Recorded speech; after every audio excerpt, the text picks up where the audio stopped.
സിനിമയുടെ തുടക്കത്തിൽ സമുദ്രത്തിൽ തകർന്നു വീണ നാസയുടെ ഒരു ക്യാപ്സൂൾ തേടി US കോസ്റ്റ് ഗാർഡ് പോകുന്നതാണ് കാണിക്കുന്നത്. ആ ക്യാപ്സൂളിനകത്ത് ഒരു ആസ്ട്രോനോട്ട് ബോധം കെട്ട് കിടപ്പുണ്ട്. സാം എന്നാണ് ഇവളുടെ പേര്. അവളുടെ ഹെൽമെറ്റ് തകർന്നിട്ടുമുണ്ട്. ഭൂമിയുടെ അന്തരീക്ഷത്തിലേക്ക് കടക്കുന്നതിനിടെ എന്തോ ഒരു വസ്തു അവൾ സഞ്ചരിച്ച ക്യാപ്സൂളും തുളച്ച് അകത്ത് കയറി ഹെൽമെറ്റ് തകർത്തതാണ്. പിന്നീട് ആശുപത്രിയിൽ വെച്ച് ബോധം തെളിയുമ്പോൾ സാമിന് തലകറക്കം അനുഭവപ്പെടുന്നു. ചുറ്റും നോക്കുമ്പോൾ ഒരു പേന വായുവിൽ പൊങ്ങി നിൽക്കുന്നത് അവൾ ശ്രദ്ധിക്കുന്നു. അത് പിടിക്കാൻ അവൾ ശ്രമിക്കുമ്പോഴേക്കും സ്യൂട്ട് ധരിച്ച ചില ഡോക്ടർമാർ അങ്ങോട്ടേക്ക് വരികയും അവളുടെ ശ്രദ്ധ പെട്ടെന്ന് മാറുകയും ചെയ്യുന്നു. തിരിഞ്ഞു നോക്കുമ്പോൾ പേന മേശപ്പുറത്ത് തന്നെ ഇരിക്കുന്നതാണ് അവൾ കാണുന്നത്. അവൾക്ക് ബോധക്കേടുണ്ടോ എന്ന് പരിശോധിക്കാൻ അവർ ചില ചോദ്യങ്ങൾ ചോദിക്കുന്നു. വായുവിൽ പൊങ്ങിയ പേനയെക്കുറിച്ച് അവൾ പറയുമ്പോൾ പേടകം ഇടിച്ചെറിഞ്ഞ ആഘാതം കാരണം ഇങ്ങനെയുള്ള ഹാലുസിനേഷൻ ഉണ്ടാകാമെന്ന് അവർ വിശദീകരിക്കുന്നു. തന്റെ കൈ വീർത്തിരിക്കുന്നത് കണ്ട് സാം അതെന്താണെന്ന് ചോദിക്കുമ്പോൾ അത് ഒടിഞ്ഞതല്ലെന്നും ആഘാതത്തിലുണ്ടായ ചതവ് മാത്രമാണെന്നും ഡോക്ടർമാർ പറയുന്നു. മിഷൻ കൺട്രോൾ തനിക്ക് നൽകിയ നിർദ്ദേശങ്ങൾ അനുസരിച്ചാണ് യാത്ര ചെയ്തതെന്നും ഒരു കൂട്ടിയിടി അനുഭവപ്പെടുന്നതുവരെ എല്ലാം സുഗമമായിരുന്നു എന്നും സാം വിശദീകരിക്കുന്നു. മൂർച്ചയുള്ള ഏതോ വസ്തു ക്യാപ്സൂളിൽ തുളച്ചു കയറി അവളുടെ ഹെൽമെറ്റിൽ വിള്ളലുണ്ടാക്കിയെന്ന് ഡോക്ടർമാർ പറയുന്നു. ബഹിരാകാശത്ത് പറന്നു നടക്കുന്ന അവശിഷ്ടങ്ങളായിരിക്കാം ഇതിന് കാരണമെന്നാണ് അവർ സംശയിക്കുന്നത്. അവളുടെ വസ്ത്രത്തിലുള്ള ചെറിയ കണികകൾ പരിശോധിച്ച് അത് എന്താണെന്ന് തിരിച്ചറിയാൻ അവർ ശ്രമിക്കുന്നുമുണ്ട്. അതിനുശേഷം സാമിന്റെ ഭർത്താവ് മാർക്കും മകൾ ഇസിയും അവളെ കാണാൻ വരുന്നു. സാം ക്വാറന്റൈനിൽ ആയതിനാൽ അവർക്ക് ഒരു ഗ്ലാസ് ഭിത്തിയിലൂടെ മാത്രമേ സംസാരിക്കാൻ കഴിയൂ. ഉടനെ തന്നെ അവളുടെ പിതാവായ ജനറൽ വില്യമും അവിടെ എത്തുന്നു. ക്രാഷ് ലാൻഡിങ്ങിനിടെ ചില വിചിത്രമായ ഫ്രീക്വൻസികൾ ശ്രദ്ധയിൽപ്പെട്ടതിനാൽ പെന്റഗൺ നാസയുമായി ചേർന്ന് അന്വേഷണം നടത്തുന്നുണ്ടെന്ന് വില്യം പറയുന്നു. എല്ലാ ബഹളങ്ങളിൽ നിന്നും മാറി വേഗം സുഖം പ്രാപിക്കാനായി സുരക്ഷിതമായ ഒരു വസതി സർക്കാർ ഒരുക്കിയിട്ടുണ്ടെന്നും അദ്ദേഹം അറിയിക്കുന്നു. യാത്രയ്ക്കുള്ള സമയമായപ്പോൾ ഒരു വാഹനവ്യൂഹം സാമിനെ ദൂരെയുള്ള ഒരു വീട്ടിലേക്ക് കൊണ്ടുപോകുന്നു. അവിടെ വെച്ച് ഡോക്ടർ മിഷേൽ ഈഡൻ അവൾക്ക് വീടൊക്കെ ചുറ്റിക്കാണിച്ചു കൊടുക്കുന്നു. ആയുധ പരീക്ഷണങ്ങൾക്കായി 1950കളിൽ സർക്കാർ വാങ്ങിയ ഭൂമിയാണിതെന്നും ഇപ്പോൾ ഈ വീട് ഡിപ്ലോമാറ്റുകൾക്ക് വേണ്ടിയാണ് ഉപയോഗിക്കുന്നതെന്നും മിഷേൽ വിശദീകരിക്കുന്നു. സാമിനെ ബഹിരാകാശം മിസ് ചെയ്യാതിരിക്കാൻ പുറത്തൊരു ദൂരദർശിനിയും സജ്ജീകരിച്ചിട്ടുണ്ട്. അതിലൂടെ നോക്കുമ്പോൾ പെട്ടെന്ന് അവളുടെ ചെവിയിൽ അസഹനീയമായ ഒരു ശബ്ദം മുഴങ്ങുന്നു. അവൾക്ക് തലകറക്കം അനുഭവപ്പെടുകയും വിചിത്രമായ ഓർമ്മകൾ മനസ്സിൽ തെളിയുകയും ചെയ്യുന്നു. ഇത് സാധാരണമാണെന്ന് പറയുന്ന മിഷേൽ ശബ്ദം നിൽക്കുന്നതുവരെ അവളോടൊപ്പം ഇരിക്കുന്നു. ഹാലൂസിനേഷനുകളും അതുപോലെ തന്നെ മൂക്കിൽ നിന്നുള്ള രക്തസ്രാവവും ഉണ്ടായേക്കാമെന്ന് മിഷേൽ അവർക്ക് മുന്നറിയിപ്പ് നൽകുന്നു. 2 മാസത്തിനുള്ളിലെ ഫിറ്റ്നസ് ടെസ്റ്റ് വിജയിക്കാൻ വിശ്രമത്തിൽ ശ്രദ്ധിക്കണമെന്ന് അവർ പറയുന്നു. ടീം പോയി കഴിഞ്ഞപ്പോൾ സാമിന് കഠിനമായ തലവേദന അനുഭവപ്പെടുന്നു. അവൾ താപനില പരിശോധിച്ചെങ്കിലും പനിയൊന്നുമില്ലായിരുന്നു. തന്റെ കയ്യിലെ വീക്കം പരിശോധിച്ചപ്പോൾ അവിടെ വലിയ ഇരുണ്ട നിറത്തിലുള്ള ചതവ് അവൾ കാണുന്നു. അന്ന് രാത്രി സാധനങ്ങൾ അടുക്കി വെക്കുന്നതിനിടയിൽ സാമിന്റെ മൂക്കിൽ നിന്ന് രക്തം വരുന്നു. അത് തുടയ്ക്കാനായി അവൾ അടുക്കളയിലേക്ക് പോകുന്നു. അപ്പോൾ അവളുടെ സുഹൃത്ത് വാൽ വിളിക്കുന്നു. സംസാരിക്കുന്നതിനിടയിൽ സാം പെട്ടെന്ന് നിശ്ചലയാവുകയും കുറച്ചു നിമിഷങ്ങൾ പുറത്തെ മുറ്റത്തേക്ക് നോക്കി നിൽക്കുകയും ചെയ്യുന്നു. വാൽ വിളിച്ചപ്പോൾ അവൾ പെട്ടെന്ന് ഞെട്ടി ഉണർന്നു. പുറത്ത് എന്തോ കണ്ടുവെന്ന് അവൾ പറയുന്നു. ലക്ഷണങ്ങൾ ഡോക്ടർമാരോട് കുറച്ച് മാത്രം പറയാനും എങ്കിൽ മാത്രമേ പെട്ടെന്ന് ജോലിയിൽ പ്രവേശിക്കാൻ കഴിയൂവെന്നും വാൽ ഉപദേശിക്കുന്നു. ഫോൺ വെച്ച ഉടനെ വീട്ടിനുള്ളിലെ ലൈറ്റുകൾ മിന്നിമറയുകയും മറ്റൊരു മുറിയിൽ നിന്ന് വലിയ ശബ്ദം കേൾക്കുകയും ചെയ്യുന്നു. പരിശോധിക്കാനായി സാം ചെന്നപ്പോൾ നിലത്ത് മണ്ണും മഴവെള്ളവും കാണുന്നു.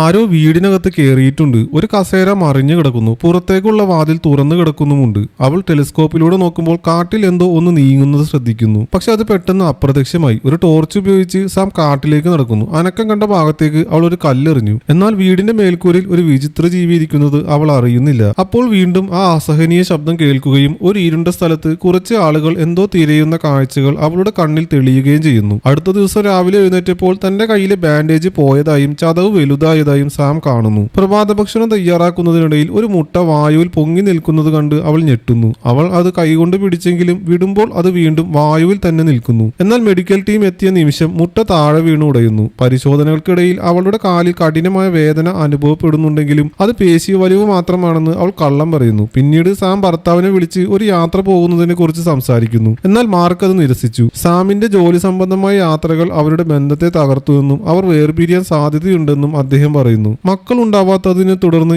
ഈസിയെ അവർ ദത്തെടുത്തതായിരുന്നു. അത് തങ്ങളുടെ ജീവിതത്തിൽ പ്രതീക്ഷിച്ച സന്തോഷം നൽകിയില്ലെന്നും മാർക്ക് പറയുന്നു. കുറച്ചു കഴിഞ്ഞ് സാം കാട്ടിലൂടെ നടക്കുമ്പോൾ വീണ്ടും ആ ശബ്ദം കേൾക്കുന്നു. അപ്പോഴാണ് ഇലകൾക്കിടയിൽ ഒളിപ്പിച്ച ഒരു കേബിൾ അവൾ കാണുന്നത്. അത് പിന്തുടർന്നപ്പോൾ ഒരു കൃത്രിമ കല്ലിനുള്ളിൽ ക്യാമറ വെച്ചിരിക്കുന്നത് അവൾ കണ്ടെത്തുന്നു. ഇത് അവളെ വല്ലാതെ അസ്വസ്ഥയാക്കാൻ തുടങ്ങി. തന്നെ ആരോ നിരീക്ഷിക്കുന്നുണ്ട്. തിരികെ വരുമ്പോൾ ഒരു മരത്തിന്റെ വേരിൽ തട്ടി വീണ് സാമിന്റെ തലയിടിക്കുന്നു. ബോധം തെളിഞ്ഞപ്പോൾ അവൾ കിടക്കയിലായിരുന്നു. അവളെ കാണാൻ വില്യമും വന്നിട്ടുണ്ട്. അനുവാദമില്ലാതെ പുറത്തു പോയതിന് അദ്ദേഹം അവളെ വഴക്ക് പറയുന്നു. താൻ കാട്ടിൽ കണ്ട ക്യാമറകളെ കുറിച്ച് ചോദിക്കുമ്പോൾ നാസയോട് പറയാത്ത ചില കാര്യങ്ങളുണ്ടെന്നും അത് സുരക്ഷയ്ക്ക് വേണ്ടിയാണെന്നും അദ്ദേഹം സമ്മതിക്കുന്നു. പുസ്തക അലമാരയ്ക്ക് പിന്നിലുള്ള ഒരു രഹസ്യമുറി അദ്ദേഹം അവൾക്ക് കാണിച്ചു കൊടുക്കുന്നു. അത്യാധുനിക സൗകര്യങ്ങളുള്ള ഒരു ബങ്കർ ആയിരുന്നു അത്. അവിടെ കുറെ മോണിറ്ററുകൾ ഇരിപ്പുണ്ട്. ഈ വീടിന് വീടിന് ചുറ്റും സ്ഥാപിച്ചിട്ടുള്ള ക്യാമറകളിൽ നിന്നുള്ള ദൃശ്യങ്ങൾ എല്ലാം ഈ മോണിറ്ററുകളിൽ കാണാൻ സാധിക്കും. ഒരു ആക്രമണം ഉണ്ടായാൽ ഈ കെട്ടിടം നല്ല ബലമേറിയ വസ്തുക്കൾ കൊണ്ട് സ്വയം പൂട്ടി സുരക്ഷിതമാകുമെന്ന് അദ്ദേഹം പറയുന്നു. അവർ മുറിയിൽ നിന്ന് പുറത്തു പോകുമ്പോൾ പിന്നിലെ മോണിറ്റർ സ്ക്രീനുകൾ മിന്നിമറിയുന്നത് അവർ ശ്രദ്ധിക്കുന്നില്ല. അന്ന് വൈകുന്നേരം ശക്തമായ കാറ്റ് വീശുമ്പോൾ സാം പുറത്തെ ജക്കൂസിയിൽ വിശ്രമിക്കുകയായിരുന്നു. പെട്ടെന്ന് കാറ്റ് നിലയ്ക്കുകയും വനത്തിൽ നിന്ന് വിചിത്രമായ ശബ്ദങ്ങൾ കേൾക്കുകയും ചെയ്യുന്നു. അസ്വസ്ഥത തോന്നിയ അവൾ ഉള്ളിലേക്ക് പോയി മാർക്കിനെ വിളിക്കാൻ ശ്രമിക്കുന്നു. പക്ഷെ വോയിസ് മെയിലാണ് ലഭിക്കുന്നത്. ആ നിമിഷം ലൈറ്റുകൾ മിന്നിമറിയുന്നു. അവൾ ഒരു ടോർച്ച് എടുത്ത് ബാൽക്കണി പരിശോധിക്കുന്നു. പക്ഷെ ഒന്നും കാണുന്നില്ല. വൈദ്യുതി പൂർണ്ണമായി നിലയ്ക്കുമ്പോൾ വാതിൽക്കൽ ഒരു വിചിത്ര ജീവിയെ അവൾ കാണുന്നു. വീണ്ടും നോക്കിയപ്പോൾ അത് അപ്രത്യക്ഷമായി. പിന്നീട് ലൈറ്റുകൾ വീണ്ടും തെളിയുന്നു. സാം ടോർച്ചുമായി പുറത്തിറങ്ങി നോക്കിയെങ്കിലും ഒന്നും കണ്ടെത്താനായില്ല. അവൾ വേഗം തന്നെ വീടിനുള്ളിൽ കയറി വാതിൽ പൂട്ടിയിട്ടു. കിടപ്പുമുറിയിലേക്ക് പോകുന്നതിനിടെ വീടിനുള്ളിൽ ആരോ കടന്നതായി AI അറിയിക്കുകയും ലോക്ക്ഡൌൺ ആരംഭിക്കുകയും ചെയ്യുന്നു. ജനലുകളിലും വാതിലുകളിലും ലോഹ കവാടങ്ങൾ താഴ്ന്നു വീഴുകയും സാം ഉള്ളിൽ കുടുങ്ങുകയും ചെയ്യുന്നു. അവൾ ഫോൺ വിളിക്കാൻ ശ്രമിച്ചെങ്കിലും സിഗ്നൽ ഇല്ലായിരുന്നു. ആ സമയം ഭയാനകമായ ആ ശബ്ദം വീണ്ടും കേൾക്കുന്നു. അവൾ തിരിഞ്ഞു നോക്കിയെങ്കിലും അവിടെ ആരുമില്ലായിരുന്നു. പെട്ടെന്ന് അടുത്ത മുറിയിൽ നിന്ന് ഒരു മുരൾച്ച കേൾക്കുന്നു. പേടിച്ചു പോയ അവൾ താഴേക്ക് ഓടുന്നു. ആ ജീവി അവൾക്കരികിലൂടെ പാഞ്ഞു പോകുന്നു. അവൾ സ്വിച്ചുകളെല്ലാം ഇട്ടു നോക്കിയെങ്കിലും ഒന്നും പ്രവർത്തിച്ചില്ല. അടുത്തുള്ള വാതിലിന്റെ പിടികൾ അനങ്ങുന്നത് കണ്ട് അവൾ ടോർച്ചടിച്ചപ്പോൾ അത് നിന്നു.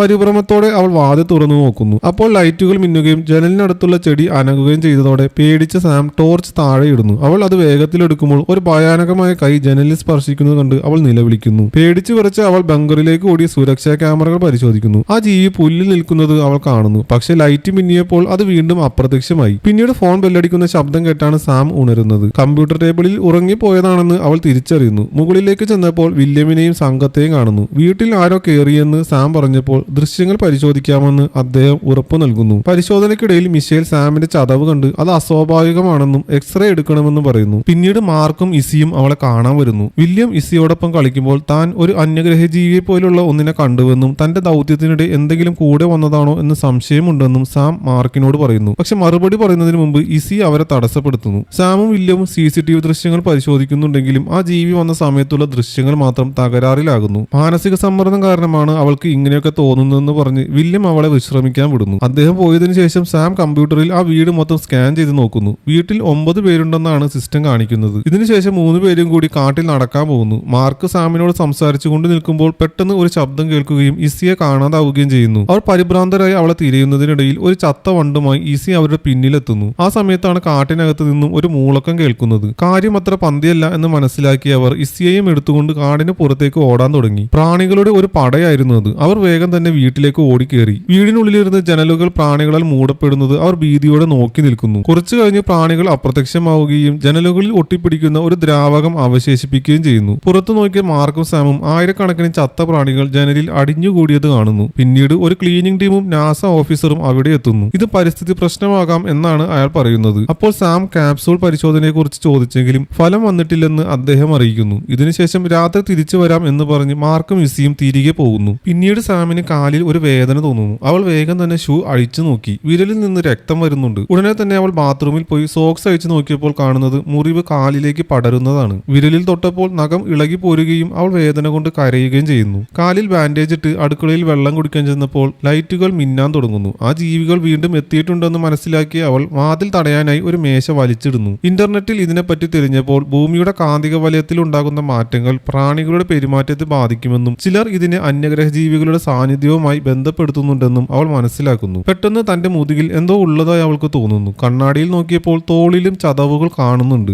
വീണ്ടും ലൈറ്റുകൾ മിന്നുമ്പോൾ അവൾ അലാറം മുഴുക്കി താഴേക്ക് ഓടുന്നു. മാർക്കിനെ വിളിച്ചപ്പോൾ താൻ വന്നുകൊണ്ടിരിക്കുകയാണെന്ന് അവൻ പറയുന്നു. വീണ്ടും ലോക്ക്ഡൌൺ ആരംഭിക്കുന്നു. ആരോ വീടിനുള്ളിലുണ്ടെന്ന് സാം മാർക്കിനോട് പറയുന്നു. ശബ്ദങ്ങൾ അടുത്തേക്ക് വന്നതോടെ അവൾ ബങ്കറിലേക്ക് ഓടുന്നു. പെട്ടെന്ന് മുതുകിൽ വേദന അനുഭവപ്പെടുകയും അവൾ ഗോവണിയിൽ നിന്ന് താഴെ വീഴുകയും ചെയ്യുന്നു. തന്റെ പുറത്ത് വിചിത്രമായ ജെല്ലി പോലുള്ള ഒരു ദ്രാവകം അവൾ കാണുന്നു. കമ്പ്യൂട്ടർ മുറിയിൽ ചെന്ന് പരിശോധിച്ചപ്പോൾ മോണിറ്ററിൽ ആരെയും കാണുന്നില്ല. വീട് സ്കാൻ ചെയ്തപ്പോൾ ഉള്ളിൽ 2 പേർ കൂടി ഉണ്ടെന്ന് സിസ്റ്റം കാണിക്കുന്നു. പേടിച്ചു പോയ അവൾ ബട്ടണുകൾ അമർത്തുകയും സീലിംഗിൽ നിന്ന് പുക വരികയും ചെയ്യുന്നു. അടുക്കളയിൽ ഒളിച്ചിരിക്കുമ്പോൾ കണ്ണാടിയിലൂടെ അവൾ ആ ജീവിയെ കാണുന്നു. പക്ഷേ അത് അവൾ ശ്രദ്ധിക്കാതെ പോകുന്നു. രക്ഷപ്പെടാൻ ശ്രമിക്കുമ്പോൾ മറ്റൊരു ജീവി കൂടി അങ്ങോട്ട് വരുന്നു. അവൾ വീണ്ടും ഒളിക്കുന്നു. അവ പോയതിനു ശേഷം അവൾ ബാത്റൂമിൽ കയറി വാതിലടയ്ക്കുന്നു. അപ്പോൾ അവളുടെ കയ്യിലെ മുറിവിൽ നിന്ന് വിചിത്രമായ ദ്രാവകം വരുന്നത് അവൾ കാണുന്നു. ആ ജീവികൾ വാതിലിൽ ഇടിക്കാൻ തുടങ്ങിയപ്പോൾ സാം ഒരു എയർവെന്റ് വഴി രക്ഷപ്പെടുന്നു. അപ്പോഴേക്കും പുറത്തെത്തിയ മാർക്കും ഇസിയും വീട് അടച്ചിരിക്കുന്നത് കാണുന്നു. ഇസിയോട് കാറിൽ ഇരിക്കാൻ പറഞ്ഞിട്ട് മാർക്ക് അകത്തേക്ക് പോകാൻ ശ്രമിക്കുന്നു. അയാൾ വിളിച്ചിട്ടും സാം ഫോൺ എടുക്കുന്നില്ല. ആ സമയം ഇസി കാറിൽ നിന്നും പുറത്തിറങ്ങി കാട്ടിലെ ഒരു വെളിച്ചത്തിന് നേരെ ഓടുന്നു. വീട്ടിൽ നിന്നും എയർവെന്റ് വഴി രക്ഷപ്പെട്ട സാം എത്തിയത് അടുത്തുള്ള വനത്തിലായിരുന്നു. അവൾ ആ കാട്ടിലൂടെ അതിലൂടെ ഓടുമ്പോൾ അവളുടെ മുറിവുകൾ പ്രകാശിക്കാൻ തുടങ്ങുന്നു. അവൾക്ക് ഇപ്പോൾ ആ ജീവികളുടെ ശബ്ദം കേൾക്കാൻ കഴിയുന്നുണ്ട്. ഇതിനിടയിൽ വില്യം ഒരു മിലിറ്ററി യൂണിറ്റുമായി അങ്ങോട്ട് വരുന്നു. വളരെ ബുദ്ധിശാലികളായ ജീവികളാണ് മുന്നിലുള്ളതെന്ന് അദ്ദേഹം അവർക്ക് മുന്നറിയിപ്പ് നൽകുന്നു. ഇതേസമയം കാട്ടിൽ വെച്ച് സാം വീഴുന്നു. ജീവികൾ അടുത്തേക്ക് വന്നപ്പോൾ അവൾ തന്നെ ഒന്നും ചെയ്യരുത്, എനിക്കൊരു കുടുംബം ഉള്ളതാണ് എന്നൊക്കെ പറഞ്ഞ് യാചിക്കാൻ തുടങ്ങി. ഒരു ജീവി സാമിന്റെ താടി പതുക്കെ ഉയർത്തി സ്നേഹത്തോടെ അവളെ നോക്കി അതിന്റെ ഭാഷയിൽ സംസാരിച്ചു. അവൾക്ക് മനസ്സിലാകുന്നുണ്ടോ എന്ന് അത് ചോദിച്ചു. അത്ഭുതമെന്ന് പറയട്ടെ, ആ ജീവി പറഞ്ഞ ഓരോ വാക്കും സാമിന് മനസ്സിലായി. തങ്ങൾ അവളെ ഒരുപാട് മിസ് ചെയ്തു എന്ന് ആദ്യത്തെ ജീവി പറഞ്ഞതോടെ കൂടുതൽ ജീവികൾ അവിടെ ഒത്തുകൂടി. നിങ്ങൾ ആരാണെന്ന് സാം ചോദിച്ചപ്പോൾ ഞങ്ങൾ നിന്റെ കുടുംബമാണ് എന്ന് അത് മറുപടി നൽകി. സാം അപ്പോഴും ആശയക്കുഴപ്പത്തിലായിരുന്നു. അതിനാൽ ആ ജീവി അതിന്റെ നെറ്റി സാമിന്റെ നെറ്റിൽ പതുക്കെ മുട്ടിച്ചുകൊണ്ട് പഴയ കാര്യങ്ങൾ ഓർത്തെടുക്കാൻ അവളോട് ആവശ്യപ്പെട്ടു. അതോടെ അവൾ മുമ്പ് കണ്ട ദൃശ്യങ്ങൾക്കെല്ലാം വ്യക്തത വന്നു. വർഷങ്ങൾക്ക് മുൻപ് അവളുടെ കുടുംബത്തിന്റെ പേടകം ഭൂമിയിൽ തകർന്നു വീണിരുന്നു. വില്യമും സൈനികരും അവരെ പിടികൂടാൻ ശ്രമിച്ചപ്പോൾ ആ അന്യഗ്രഹ ജീവികൾ ചിതറിയോടി. ആ വെപ്രാളത്തിനിടയിൽ സാം ഒറ്റപ്പെട്ടുപോയി. രക്ഷപ്പെടാനായി അവൾ ഒരു മനുഷ്യക്കുട്ടിയെ വേഷം മാറാനുള്ള ഉപകരണം പ്രവർത്തിപ്പിച്ചു. വില്യം അവളെ കണ്ടെത്തുമ്പോൾ അവൾ ഒരു ചെറിയ പെൺകുട്ടിയായിരുന്നു. അന്ന് അദ്ദേഹം അവളെ ദത്തെടുത്തു. എന്നാൽ വേഷമാറ്റം ഏതാനും വർഷങ്ങൾക്കുള്ളിൽ ഇല്ലാതാകുമെന്ന് അറിയാമായിരുന്ന അവളുടെ അന്യഗ്രഹ കുടുംബം അവളെ വിടാതെ തിരഞ്ഞുകൊണ്ടിരിക്കുകയായിരുന്നു. ആ നിമിഷം മാർക്കും മിസ്സിയും അവിടെ എത്തുകയും അന്യഗ്രഹ ജീവികൾക്ക് നടുവിൽ നിൽക്കുന്ന സാമിനെ കാണുകയും ചെയ്തു. അവിടേക്ക് എത്തിയ വില്യം സാം ഒരു മനുഷ്യനല്ലെന്ന് തനിക്ക് പണ്ടേ അറിയാമായിരുന്നു എന്ന് സമ്മതിച്ചു. ആ ജീവികൾ സാമിനെ തിരഞ്ഞു വരും എന്ന് അറിയാമായിരുന്നത് കൊണ്ട് അവളെ ഒരു ഇരയായിട്ട് അവർ ഉപയോഗിക്കുകയായിരുന്നു. അതിനുവേണ്ടിയാണ് അവളെ ബഹിരാകാശത്തേക്ക് അയച്ചതും പിന്നീട് ഒറ്റപ്പെട്ട ഈ വീട്ടിൽ താമസിപ്പിച്ചതും. അന്യഗ്രഹ ജീവികളെ കീഴടങ്ങാൻ പ്രേരിപ്പിക്കണമെന്ന് അദ്ദേഹം സാമിനോട് ആവശ്യപ്പെട്ടു. സാം അത് വിസമ്മതിച്ചപ്പോൾ വില്യം തോക്കെടുത്തു. എന്നാൽ മാർക്ക് അദ്ദേഹത്തെ തടയുകയും ആഞ്ഞു പ്രഹരിക്കുകയും ചെയ്തു. ഇതിനിടയിൽ സാമിന്റെ വേഷമാറ്റം പൂർണ്ണമായും ഇല്ലാതാവുകയും അവൾ തന്റെ യഥാർത്ഥ അന്യഗ്രഹ രൂപത്തിലേക്ക് മാറുകയും ചെയ്തു. സൈനികർ വേഗത്തിൽ അങ്ങോട്ടേക്ക് അടുത്തുകൊണ്ടിരുന്നതിനാൽ അവർ പിടികൂടുന്നതിന് മുമ്പ് രക്ഷപ്പെടാൻ മാർക്ക് അവളോട് പറഞ്ഞു. ഇസി കൈ ഉയർത്തിയപ്പോൾ സാം തന്റെ കൈപ്പത്തി കൊണ്ട് അവളെ പതുക്കെ സ്പർശിച്ചു. തുടർന്ന് തന്റെ അന്യഗ്രഹ കുടുംബത്തോടൊപ്പം അവൾ അവിടെ നിന്ന് ഓടിപ്പോയി. അവരുടെ സ്പേസ്ഷിപ്പ് അതിവേഗം പറന്നു പോകുന്നത് വില്യമും മാർക്കും കണ്ടുകൊണ്ട് നിൽക്കുന്നു. ഇവിടെയാണ് ഈ സിനിമ അവസാനിക്കുന്നത്.